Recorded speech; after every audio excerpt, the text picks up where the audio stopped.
Good afternoon students.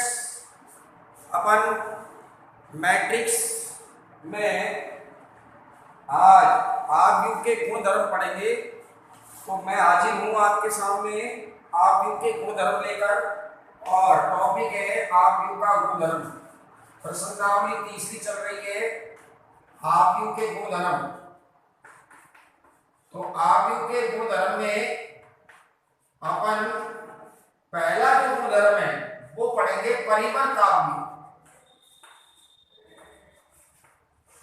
परिवर्त आव्यूह क्या होता है स्टूडेंट्स, हम देखेंगे।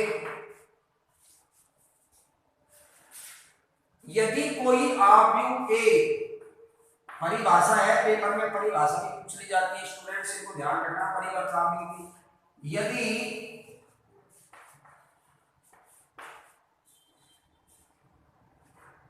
ए बराबर ए की पावर टी हो, एक मिनट,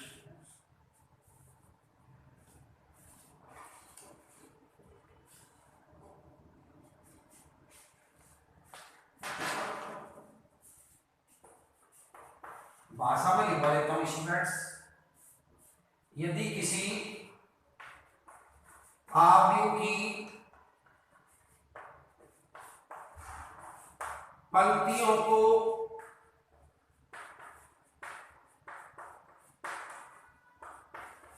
स्तंभ में तथा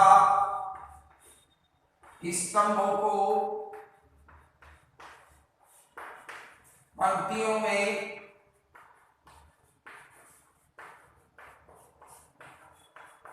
परिवर्तित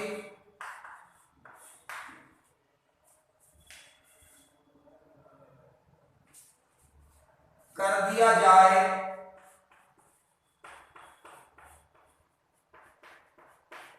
तो इस प्रकार प्राप्त आव्यूह परिवर्त आव्यूह कहलाता है।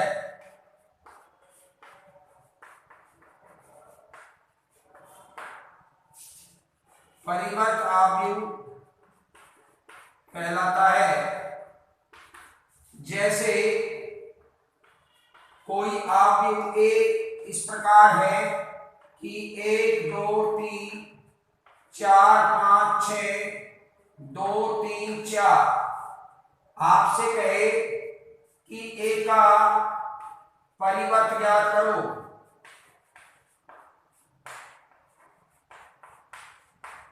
ए का परिवर्त ज्ञात करो ए मैट्रिक्स का। तो आपको मैं बता देता हूं स्टूडेंट्स, परिवर्त आव्यूह को हम एक किसी आव्यूह ए के परिवर्त को हम ए की पावर टी लिखते हैं। अर्थात टी का मतलब होता है, इंग्लिश में कहते हैं इसको अपन ट्रांसपोज। क्या कहते हैं? Transpose matrix. Students, transpose matrix नाम होने की वजह से किसी सारणी किसी मैट्रिक्स ए के परिवर्त को हम ए की पावर टी से दर्शाते हैं। तो ए की पावर टी का मतलब, मैं जो ए मैट्रिक्स मुझे दिया गया है, इस ए मैट्रिक्स का मैं परिवर्त ट्रांसपोज निकालने जा रहा हूं। सुन लीजिए स्टूडेंट्स, ट्रांसपोज मैट्रिक्स क्या होता है, परिभाषा भी पूछी जाती है। यदि किसी आव्यूह की पंक्तियों को स्तंभ में तथा स्तंभ को पंक्तियों में परिवर्तित कर दिया जाए तो इस प्रकार प्राप्त आव्यूह परिवर्त आव्यूह कहलाता है।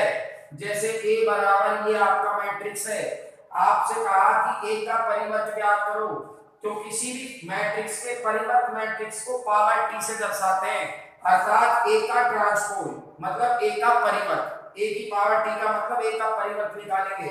तो परिभाषा के अनुसार ये मेरी पंक्ति है, ये पहली पंक्ति है, ये दूसरी पंक्ति है, ये तीसरी पंक्ति है। तो पहली पंक्ति को मैं 1 2 3 पहले स्तंभ में बदल दिया। पहली पंक्ति थी ये पंक्ति थी 1 2 3, इसका स्तंभ बना दिया। दूसरी पंक्ति 4 5 6, ये दूसरा स्तंभ बन गई। तीसरी पंक्ति 2 3 4 ये तीसरा स्तंभ बन गई। तो अब अपन ने देखो पंक्तियों को स्तंभ में लिख दिया और स्तंभ क्या बन गए आपके, पंक्ति स्तंभ बन गए और स्तंभ बन गई पंक्ति। अर्थात देखो जैसे पहली पंक्ति थी 1 2 3, ये पहला स्तंभ बन गया, ये पहला स्तंभ था 1 4 2 जो पहली पंक्ति बन गई, अर्थात पंक्ति स्तंभ में बदल गए, स्तंभ पंक्ति में बदल गई। फिर सुन लीजिए स्टूडेंट्स कैसे निकालते हैं ट्रांसपोज मैट्रिक्स। आप तो क्या एक चीज ध्यान रखो, जो पंक्तियां हैं उनको स्तंभ में परिवर्तित कर दो तो स्तंभ पंक्तियों में अपने आप परिवर्तित हो जाएंगे। क्या ध्यान रखोगे स्टूडेंट्स, पंक्तियों को स्तंभों में परिवर्तित कर दो, बस आपको इतना करना है, तो स्तंभ पंक्तियों में अपना आप बदल जाएंगे। मैंने क्या किया है, केवल पंक्ति पहली पंक्ति 1 2 3 थी तो मैंने उसको पहला स्तंभ बना दिया, दूसरी पंक्ति 4 5 6 थी तो मैंने उसको दूसरा स्तंभ बना दिया, तीसरी पंक्ति 2 3 4 थी मैंने तीसरा स्तंभ बना दिया। अब ऑटोमेटिकली जब पंक्तियों का स्तंभ बनाया है तो स्तंभ अपने आप पंक्ति बन गई, इसे कहते हैं ट्रांसपोज मैट्रिक्स।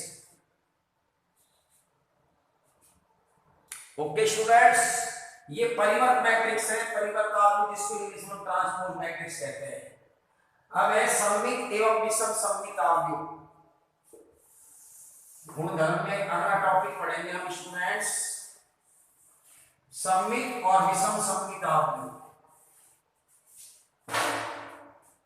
सममित और विषम सममित आव्यूह।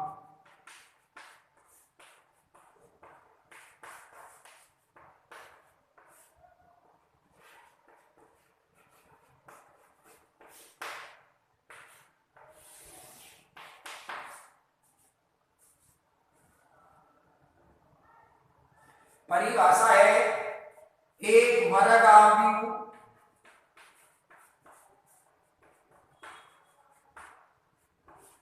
सममित आव्यूह कहलाता है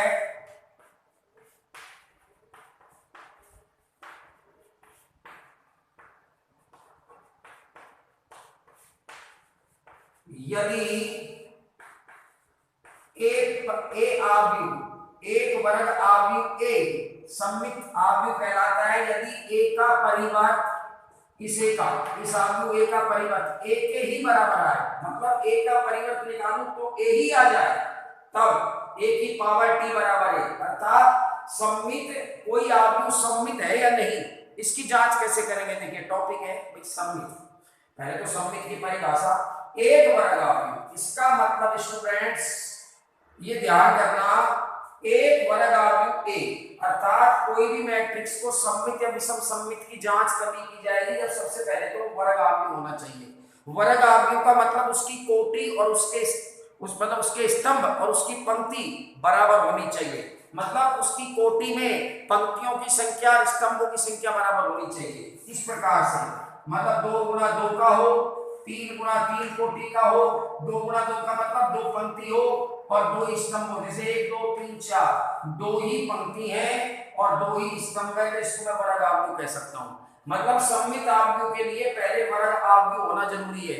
यदि कोई आव्यूह वर्ग आव्यूह नहीं है तो वो सममित और उसका विषम सममित होना आवश्यक नहीं है।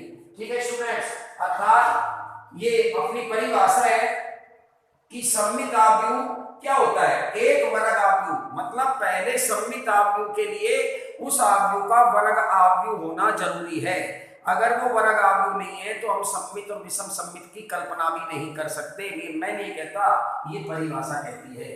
ठीक है स्टूडेंट्स, अब देखिए, अर्थात अगर आपको कहे कोई मैट्रिक्स दे दे और वो कहे कि इसकी जांच करो, मतलब या सिद्ध करो या जांच करो कि ये सममित है कि नहीं, तो मैं क्या करूंगा, मैं केवल उस मैट्रिक्स का परिवर्त मैट्रिक्स निकालूंगा। अब परिवर्त मैट्रिक्स कैसे निकालूंगा, उस दिए गए मैट्रिक्स की पंक्तियों का स्तंभ बना दूंगा, तो मेरे पास आ जाएगा ए की पावर टी उसका परिवर्त मैट्रिक्स। अब वो परिवर्त मैट्रिक्स स्वयं ए ही वापिस आ जाना चाहिए, तब तो वो सममित होगा, अन्यथा सममित नहीं होगा।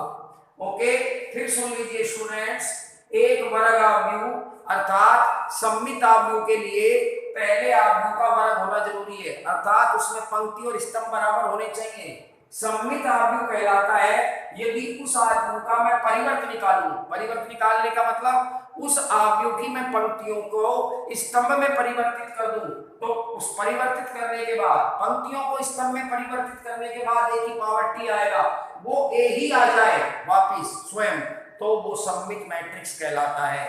अर्थात a की पावर t बराबर a, ये सममित की कंडीशन है। मतलब किसी मैट्रिक्स का परिवर्त मैट्रिक्स स्वयं मैट्रिक्स के बराबर हो तभी ही वो सममित होगा, अन्यथा वो सममित नहीं होगा। ओके स्टूडेंट्स, जैसे मैं एक एग्जांपल ले लेता हूं। एग्जांपल मैंने ले लिया a बराबर 2 माइनस 3 और माइनस 3 और 4। प्रश्न है ये, अब वो कह रहा है कि इसकी जांच करो। क्या करो? जांच करो कि ये सममित अवयव है, ये सममित अवयव है, ये जांच करवाइए। तो क्या परिभाषा के अनुसार सबसे पहले देखो कि ये एक वर्ग अवयव है कि नहीं। देखिए स्टूडेंट्स, ये एक वर्ग अवयव है 2 गुणा 2 का, इसमें कोई संदेह नहीं है। परिभाषा का पहला स्टेप सेटिस्फाई हो जाता है, संतुष्ट हो जाता है। अब मैं क्या करूंगा? दूसरा स्टेप, अब मैं इस मैट्रिक्स का परिवर्त मैट्रिक्स निकालूंगा। a की पावर t मतलब a का परिवर्त। अब मैं a का परिवर्त कैसे निकालता हूं कि इसमें 2 पंक्ति है, 1 और 2। स्टूडेंट देख लीजिए, पहली पंक्ति का पहला स्तंभ बना दिया, ये 2 और ये माइनस 3। अब दूसरी पंक्ति क्या है? ये दूसरी पंक्ति है आपकी माइनस 3 4, इसको दूसरे स्तंभ में लिख दूंगा। दूसरी पंक्ति के अंदर दूसरे स्तंभ में जमा दिए इस तरह से, ये पहला स्तंभ हो गया, ये दूसरा। अब देखिए, अब इसकी तुलना करिए, 2 2 माइनस 3 माइनस 3 माइनस 3 माइनस 3 4। अर्थात मेरे पास ये जो मैट्रिक्स आया परिवर्त, ये स्वयं a यही प्राप्त हुआ है ऊपर वाला, मतलब a के बराबर। इसलिए ये मैट्रिक्स, ये अवयव कैसा है? सममित अवयव है। कैसा है? सममित है स्टूडेंट्स। ओके, देख लीजिए।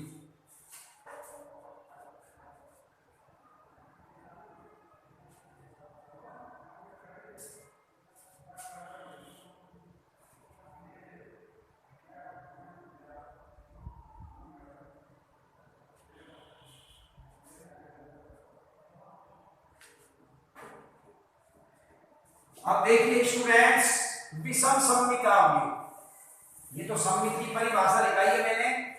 अब देखिए विषम सममित अवयव, एक अब है विषम सममित, विषम सममित अवयव। देखिए स्टूडेंट्स, विषम सममित अवयव क्या होता है? ऐसा अवयव, ऐसा वर्ग अवयव, सॉरी पहले उसका वर्ग अवयव होना जरूरी है, वही सममित की तरह है। ऐसा वर्ग अवयव, देखिए स्टूडेंट्स, जैसे सममित में वर्ग अवयव था वैसे ही ये विषम सममित भी वर्ग अवयव होना जरूरी है। ऐसा वर्ग अवयव a,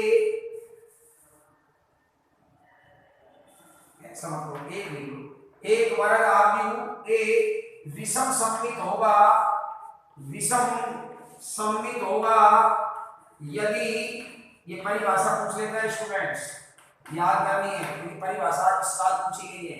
a विषम सममित होगा यदि a की पावर t बराबर माइनस a। अर्थात देखो, विषम सममित के लिए पहले अवयव का वर्ग अवयव होना जरूरी है, अर्थात उसमें पंक्ति और स्तंभ बराबर होने चाहिए। फिर उसके विषम सममित होने की जांच करने के लिए वैसे ही सममित की तरह मैं उस दिए गए अवयव a का पहले परिवर्त निकालूंगा। वो परिवर्त स्वयं a के बराबर आना चाहिए, लेकिन चिन्ह माइनस का होना चाहिए। जैसे आपने एक मैट्रिक्स ले लिया एग्जांपल, देखिए a कोई मैट्रिक्स है a h g, चलो छोटा ले लेते हैं, बड़ा एग्जांपल लीजिए, समझाना ही तो है। 0 माइनस 2 और 2 0। ठीक है स्टूडेंट्स, जांच करो, इसकी जांच करो कि ये विषम सममित है या नहीं। जांच करो ए विषम सममित है।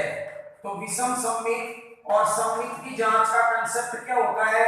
स्टूडेंट्स ध्यान रखना, हमेशा ध्यान रखना कि जब भी कोई मैट्रिक्स के सममित और विषम सममित होने की बात आ जाए तो आपको उनका परिवर्त निकालना है बस। और वो परिवर्त निकालो।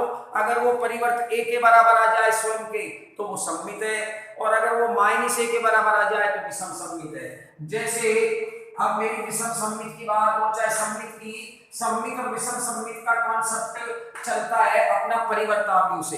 हर आव्यूह का, अगर किसी भी आव्यूह का सममित या विषम सममित का कंसेप्ट दिया है, जांच करवाई है, तो उसका एक ही कंसेप्ट है, दोनों सममित और विषम सममित के लिए अपन दिए गए आव्यूह का हमेशा परिवर्त निकालते हैं a की पावर t।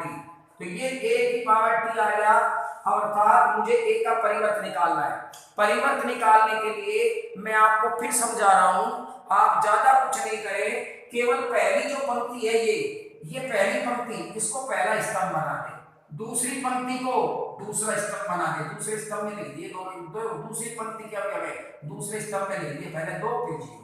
अब चेक करो, अब जो चीज यहाँ माइनस का था वो यहाँ प्लस का है, जो यहाँ प्लस का था वो यहाँ माइनस का है। इसका मतलब मुझे यहाँ से क्या कॉमन लेना पड़ेगा? क्या कॉमन लेना पड़ेगा? माइनस कॉमन ले लूंगा, तो माइनस कॉमन लेने पर 0 का कोई चिन्ह नहीं होता, 0 तो 0 ही रहेगा, 2 का चिन्ह माइनस हो जाएगा। माइनस कॉमन लेने पर जो संख्या धनात्मक थी वो ऋणात्मक होगी, जो ऋणात्मक थी वो धनात्मक हो गई, और 0 के चिन्ह पर कोई प्रभाव नहीं पड़ा, अर्थात a का परिवर्त बराबर माइनस। अब देखिए a क्या है? 0 - 2 2 0, ये क्या है आपका? ये मैट्रिक्स a, तो a आ गया। इसका मतलब मेरा a मैट्रिक्स, ये जो प्रश्न में a मैट्रिक्स है ये सममित नहीं विषम सममित है। ओके स्टूडेंट्स, इसलिए a विषम सममित है। कैसा मैट्रिक्स है? विषम सममित है। तो फिर सुन लीजिए सममित और विषम सममित का कांसेप्ट क्या करते हैं। सममित और विषम सममित के लिए जो आव्यूह दिया गया है तो वर्ग आव्यूह, अब उसकी जांच कैसे करते हैं उसका कांसेप्ट है। जहां सममित और विषम सममित की बात आ जाए तो तुरंत अपने दिमाग को अलर्ट कर लो, दिमाग की बत्ती जला लो कि सममित और विषम सममित में क्या होता है। किसी आव्यूह का अगर सममित और विषम सममित चेक करना है तो उसका परिवर्त निकाल दीजिए, उसका परिवर्त -a के बराबर आए तो विषम सममित है, और -a के लिए +a के बराबर आए, चिन्ह में कोई परिवर्तन नहीं हो तो सममित के बराबर, तो वो सममित है। ठीक है सर, तो ये चीज आप नोट कर लीजिए, बहुत अच्छा टॉपिक है, इस साल 3 नंबर में आ सकता है। तो ये आपका मोस्ट टॉपिक हो गया है, इसको पूछ सकता है इस साल 2021 में, परिभाषा भी इसकी लिखवा सकता है। देख लीजिए स्टूडेंट्स,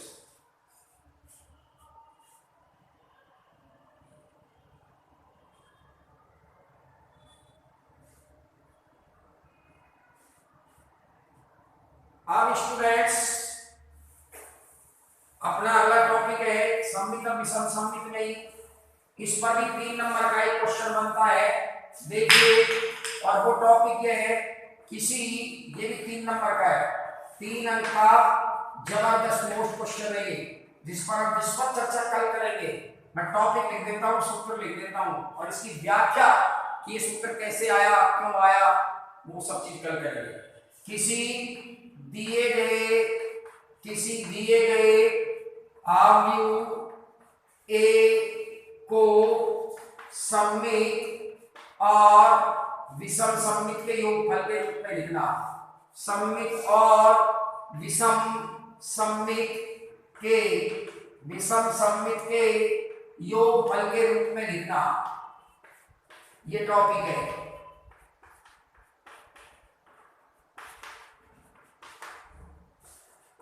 देखिए स्टूडेंट्स कैसे लिखेंगे, ये हमारा क्वेश्चन है, और इसका सूत्र है ए मैट्रिक्स को सममित और विषम सममित के योगफल के रूप में लिखेंगे। a प्लस a की पावर t/2 और प्लस a माइनस a की पावर t/2।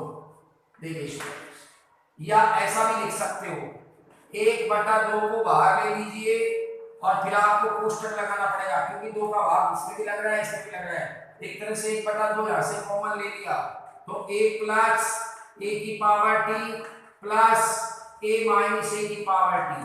अब ये तो हमेशा सम्मित होता है, ये a और किसी आव्यूह और उसका परिवर्त आव्यूह का योगफल हमेशा सम्मित होता है, और किसी आव्यूह और उसके परिवर्त आव्यूह का अंतर मतलब घटा हमेशा विषम सम्मित होता है।